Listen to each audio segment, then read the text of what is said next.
lieber zurückgezogen, manche sind ganz faul geworden. Und ich habe damals schon gesagt, Corona war nur ein schleichender Prozess, beziehungsweise das, was danach kommt, ist ein schleichender Prozess. Und ich liege mit meinem Prognosen mal ziemlich richtig. Deutschland steht wirklich am Abgrund.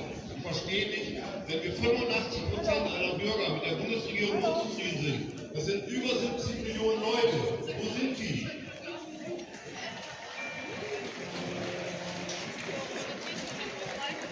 So, das sind immer weniger wohl, ich sage mal CSP, habe ich mich mit der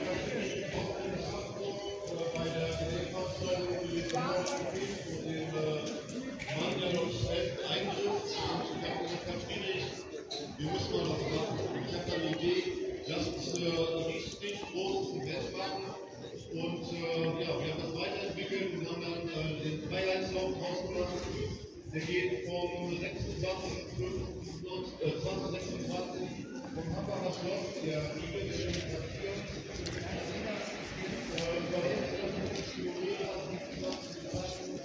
nach Berlin. Wir sorgen dafür, dass die Kollegen vor Ort